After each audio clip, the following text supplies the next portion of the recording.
लोकसभा निवडणुकीच्या दुसऱ्या टप्प्यातील प्रचाराच्या तोफा थंडावल्या। 26 एप्रिलला दुसऱ्या टप्प्यात राज्यात 8 तर देशभरातील 89 मतदारसंघात मतदान।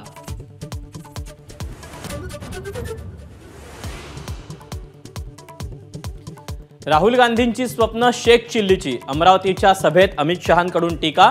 राहुल गांधी सत्तेत येत नाहीत, ट्रिपल तलाक पुन्हा लागू होत नाही, अमित शहांची गर्जना।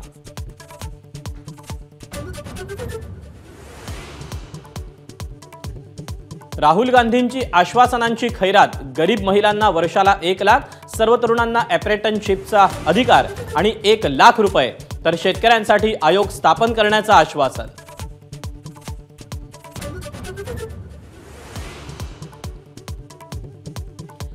राणांनी मैदान मिळवलं तरी निवडणुकीचं मैदान आम्हीच मारणार, राणांना पाडल्याशिवाय शांत बसणार नाही, दिनेश बुप यांच्या प्रचार सभेत बच्चू कडू यांचा निर्धार।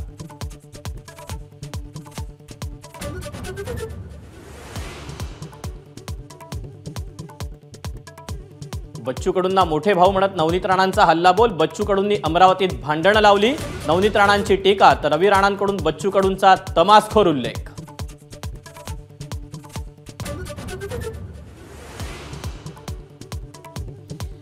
शरद पवारांकडून विदर्भावर अन्याय, त्यांनी विदर्भाची माफी मागावी। अमरावतीच्या सभेत फडणवीसांचा पवारांवर निशाणा।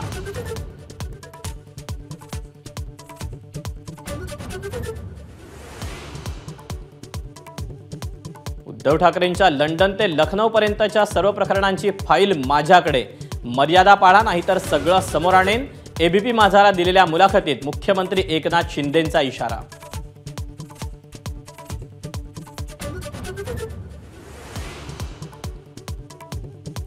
देशभरात हुकुमशाही विरोधात लाट, उद्धव ठाकरेंची मोदींवर टीका।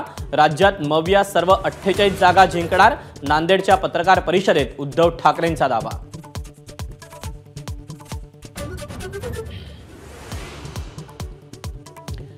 लोकसभा निवडणुकीसाठी उमेदवारांकडून अर्ज दाखल। बीडमधून पंकजा मुंडे, छत्रपती संभाजीनगरमधून एमआयएमचे खासदार इम्तियाज जलील, तर पुण्यातून वसंत मोरेंकडून अर्ज दाखल।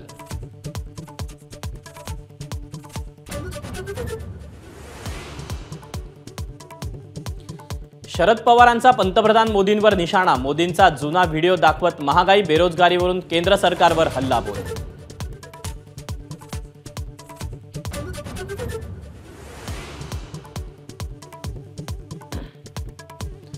अमेरिकेत वारशामध्ये मिळालेल्या संपत्तीवर 55% कर लागतो, भारतातही असं करण्यावर विचार झाला पाहिजे, अनिवासी भारतीय काँग्रेसचे प्रमुख सॅम पित्रोदा यांचं वादग्रस्त विधान।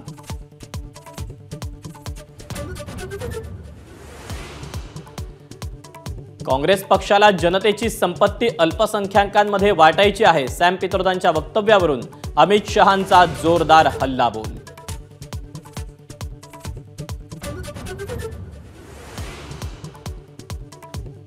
यवतमाळ जिल्ह्यात पुसद इथल्या सभेत नितीन गडकरींना कडक उन्हामुळे भोवळ, थोड्या विश्रांतीनंतर गडकरींची पुन्हा भाषणाला सुरुवात। एबीपी माझा, उघडा डोळे बघा नीट।